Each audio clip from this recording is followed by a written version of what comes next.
main buat intermezzo, padahal bisa umpan simple ke sayap kanan ya, karena umpan jauh itu kalau pilihannya tidak ada gitu ya.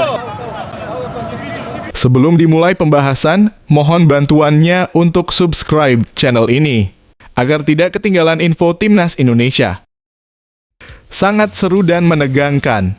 Hasil pertandingan Timnas Indonesia U20 asuhan Indra Syafri melawan Korea Selatan di laga final perebutan juara 9 turnamen Toulon Cup 2024.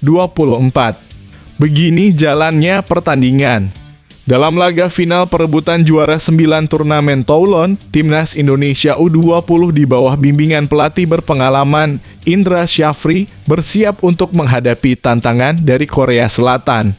Namun yang membuat perhatian khusus dalam laga ini adalah kehadiran beberapa pemain keturunan yang berpotensi dinaturalisasi yang turut dipercaya oleh Indra Syafri untuk turun di lapangan. Babak pertama dimulai dengan intensitas tinggi dari kedua belah pihak. Timnas Indonesia U20 menunjukkan permainan yang agresif dan terorganisir dengan baik, sementara Korea Selatan berusaha untuk mengontrol permainan dengan keunggulan teknis mereka. Namun yang menjadi sorotan adalah performa para pemain keturunan yang bermain dengan semangat dan determinasi tinggi. Pertahanan Indonesia harus bekerja ekstra keras untuk menahan serangan-serangan mereka, tetapi dengan kekompakan dan kerjasama yang baik, Indonesia berhasil tampil prima. Pertandingan babak pertama ini tidak hanya disoroti oleh aksi di lapangan, tetapi juga oleh keberanian Indra Syafri dalam mempercayakan peran penting kepada pemain-pemain keturunan. Langkah ini menuai pujian dari berbagai pihak yang melihatnya sebagai langkah positif dalam mengembangkan potensi sepak bola Indonesia. Skor akhir laga ini bisa dilihat di situs berita olahraga sepak bola seperti bolasport.com atau Detik Sport. Begini evaluasi penting untuk pasukan Indra Syafri usai laga melawan Korea Selatan. Simak baik-baik. Meskipun tidak banyak menciptakan peluang, serangan Indonesia tetap terlihat berbahaya dan efektif.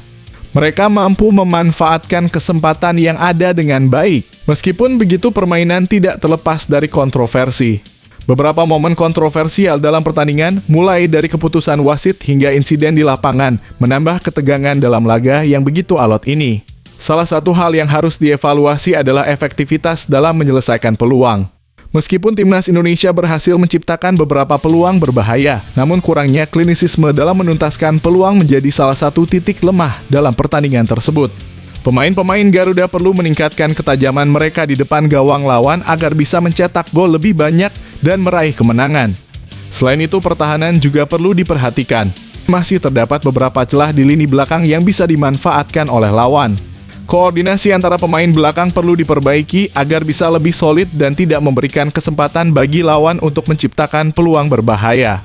Aspek mental juga menjadi fokus evaluasi yang penting. Dalam pertandingan yang sengit seperti ini, mental yang kuat sangat diperlukan untuk menghadapi tekanan dan mengatasi situasi yang sulit. Timnas Indonesia perlu memperkuat mental para pemainnya agar bisa tetap tenang dan fokus di setiap momen pertandingan. Selain itu, manajemen permainan juga perlu diperbaiki. Kemampuan untuk mengontrol tempo permainan dan mengatur strategi di lapangan menjadi kunci dalam meraih kemenangan. Timnas Indonesia perlu meningkatkan kemampuan taktis mereka agar bisa lebih dominan dalam mengatur jalannya pertandingan. Dengan semangat dan dedikasi yang tinggi, Timnas Indonesia akan siap menghadapi pertandingan-pertandingan berikutnya